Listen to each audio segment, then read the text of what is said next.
Markets open in about 10 minutes with Dow futures slightly down after Twitter signed off on Elon Musk's $44 billion offer to buy the company. Twitter's founder and former CEO Jack Dorsey called Musk the, quote, singular solution to the company's problems. But there's a lot we don't know, including who's going to lead the company, who will be on the board, how much control Musk will take, what will happen to the employees at Twitter, and what Twitter will even look like for users. We do know Musk has a major focus on free speech, tweeting yesterday, quote, I hope that even my worst critics remain on Twitter, because that is what free speech means. Willie? All right, let's talk through this with our friend, columnist and editor for the New York Times Deal Book and co-anchor of CNBC Squawk Box, Andrew Ross Sorkin. Andrew, good morning. Good to see you. A couple of questions for you here. Number one, good morning to you. Is this definitely a done deal? $44 billion for Elon Musk to acquire Twitter. There are a lot of regulatory hoops he's going to have to jump through going forward. And the second part of the question is an interesting bit of shade thrown by Jeff Bezos, talking about perhaps China now having access to the public square that is Twitter. Right. Well, so in answer to your first question, under sort of a traditional metrics, the way regulators would look at a deal like this, it would go through. There's no antitrust issue or anything like that.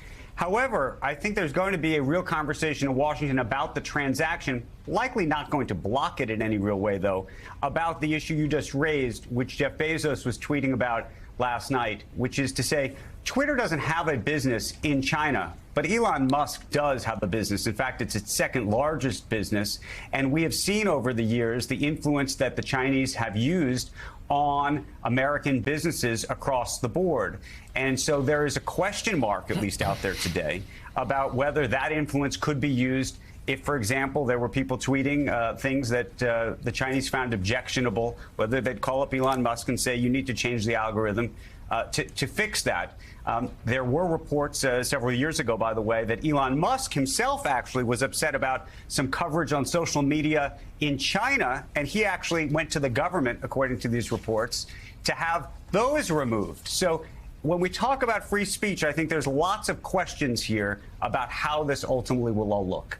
Yeah, if Elon Musk is the gatekeeper, who's allowed inside the gates and who's kept out. This is obviously a story of great fascination to people on Twitter, namely people in the media, people in politics. Is this as big a story in the business world? I mean, obviously, $44 billion is a lot of money. He's the richest man in the world. All of those things are true. But does this matter beyond the sort of political media universe that sort of inhabits Twitter? The truth is that Twitter is a much smaller business than most of, quote unquote, big tech in the Valley. By the way, we get earnings later today from Microsoft and Alphabet, which owns Google and Apple. Those are much larger companies with much larger economic consequences. However, it's unique in that Twitter is probably the most powerful or influential social media platform on the public discourse on any given day, even though it has a lot less people on it. They are our politicians, our celebrities, newsmakers, news organizations, and the like. And so that's where all of this interest, I think, really lies in terms of determining what that conversation ultimately looks like.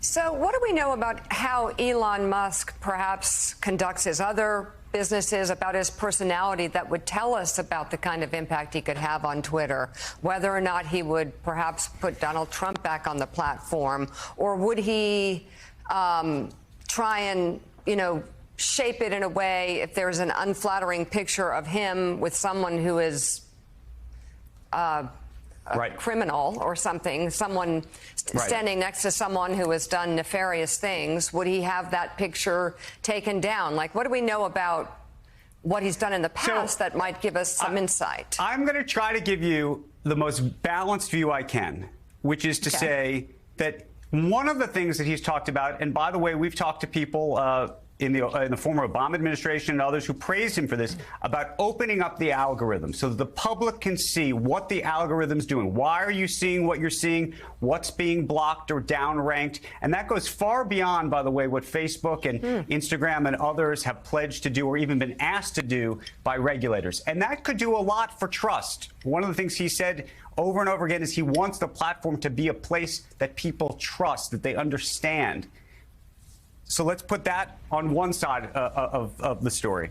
On the other side, there have now been numerous examples over the years where he has tried, when he was unhappy with either coverage in certain cases or tweets that went out. There was somebody who was following his airplane at one point with what is public information, where he went after them, employees who have spoken out. So those are sort of the two sides of this story. And then finally, as to former President Trump, he has said, and he just said it about a week and a half ago now at that TED conference, that he didn't say it specifically about Trump, but he said, look, I'm not for lifetime bans. I'm for temporary timeouts, which I think implies that if former President Trump were to try to come back on the platform, that he would allow it. By the way, it's possible that Twitter would have allowed it if he became the nominee anyway, unclear. But that's, I think, the way he would govern all of this. He wants more information rather than less out there. And that, of course, raises questions about misinformation and bigotry and all sorts of other things. But there's also the commercial interest here, which is to say he can't have the whole thing running rampant because so far, at least, it's run on advertising. And advertisers don't want to be next to that content either. So it's a very there's a needle to thread here, and it's going to be fascinating to watch him do it. All right, Andrew Ross Sorkin, thank you very much. Big picture you painted there. We'll watch how this unfolds.